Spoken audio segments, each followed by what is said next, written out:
wanted to touch on some healthy lunches just to help you maintain your blood sugar levels so you don't get that 3 p.m. slump.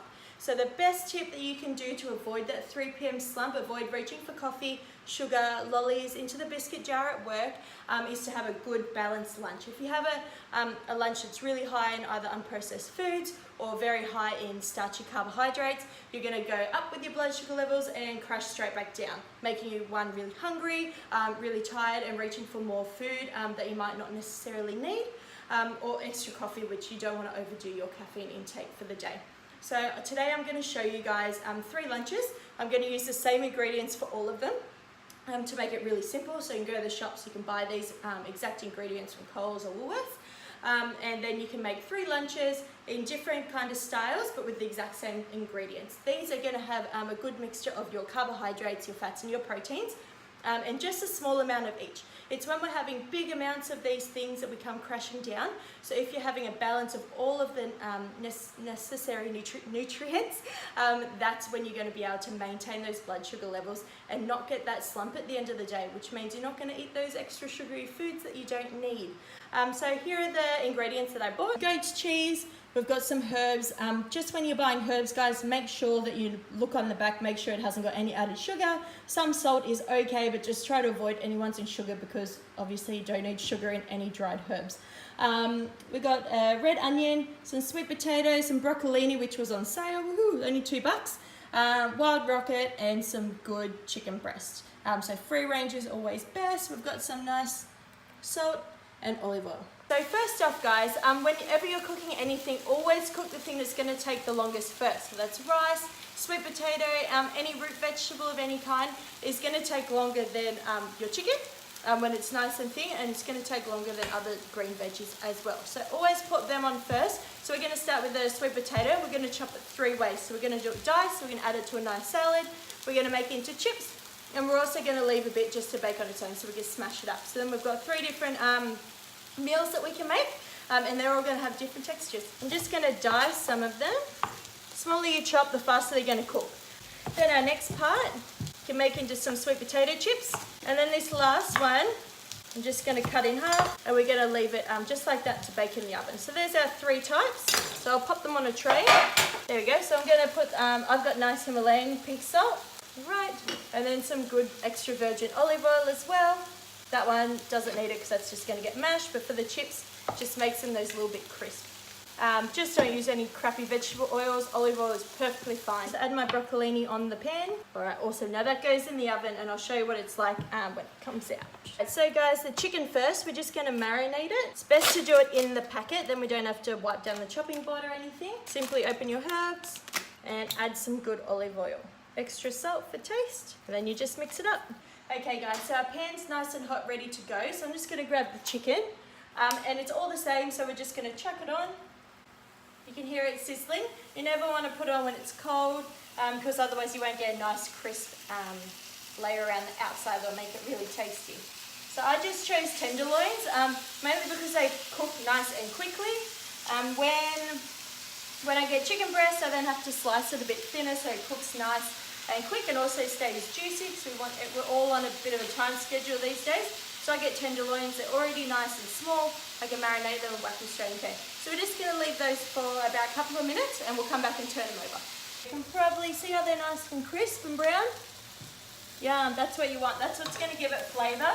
If you just do them on a not really hot pan and you don't season them, they're going to taste very bland. And guys, this seasoning is like no calories. Dried herbs, do not add as any of the macros, as any calories to count, unless it's got added sugar.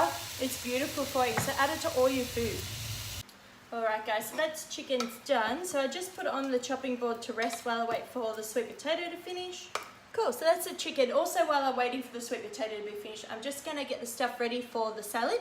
So all I'm doing is I'm going to just dice some red onion because it tastes really nice with the rocket and the sweet potato.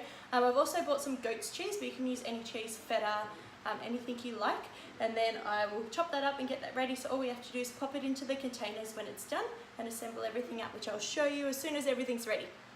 I've got the onion diced. Now I'm just going to open this goat's cheese. I just got one from Coles. I didn't get the cheap one. I got one of the nicer ones. This one's delicious.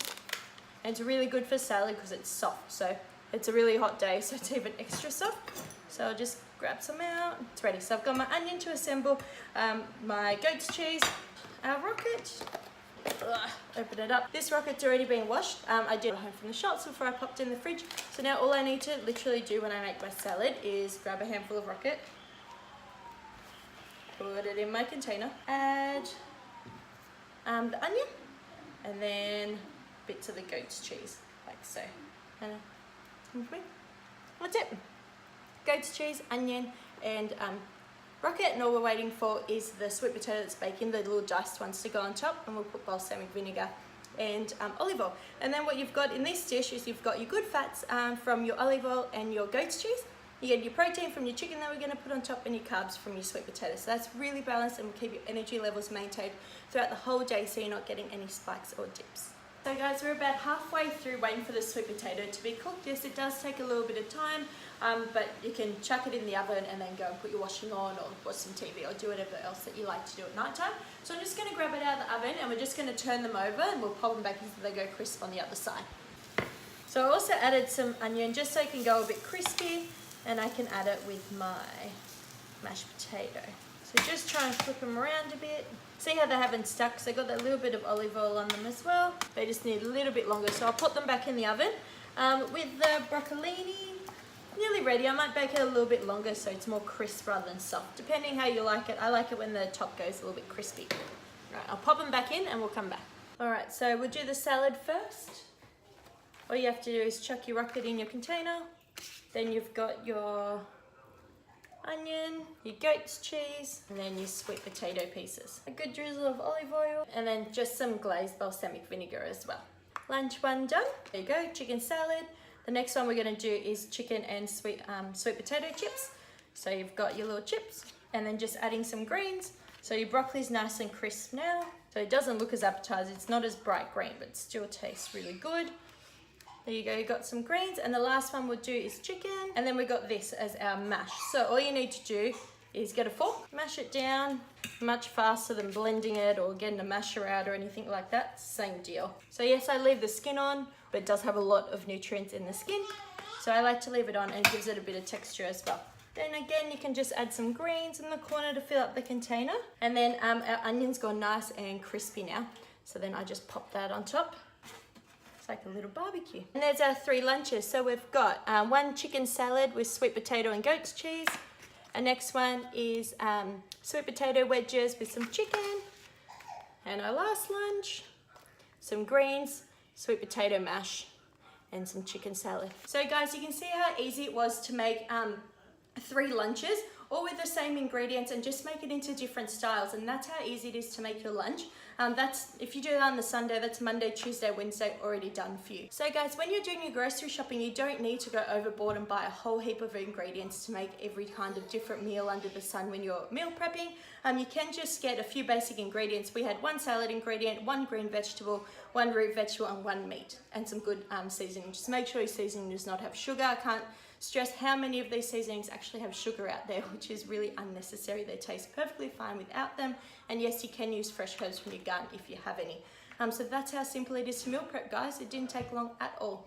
Stay tuned next week. I'll be interviewing our sponsor, James Kant. He's a bodybuilder, and at the moment he is on a massive bulk, but he is still staying really, really lean at the same time. So we're going to be speaking to him and finding out the importance of why eating your food and staying at baseline and above is quite important for you, and also why bulking doesn't mean that you have to put on body fat.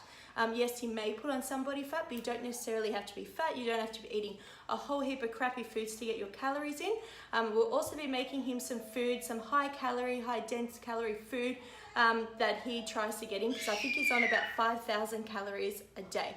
So I'll be making some food to show you guys how to be able to get all those calories in while still staying nice and healthy and not putting on excess body fat just to gain muscle. So you want to look nice and big and bulky for your summer body, but doesn't necessarily mean you have to lose those abs or put on extra tummy fat. So stay tuned, and I'll speak to you guys all next week.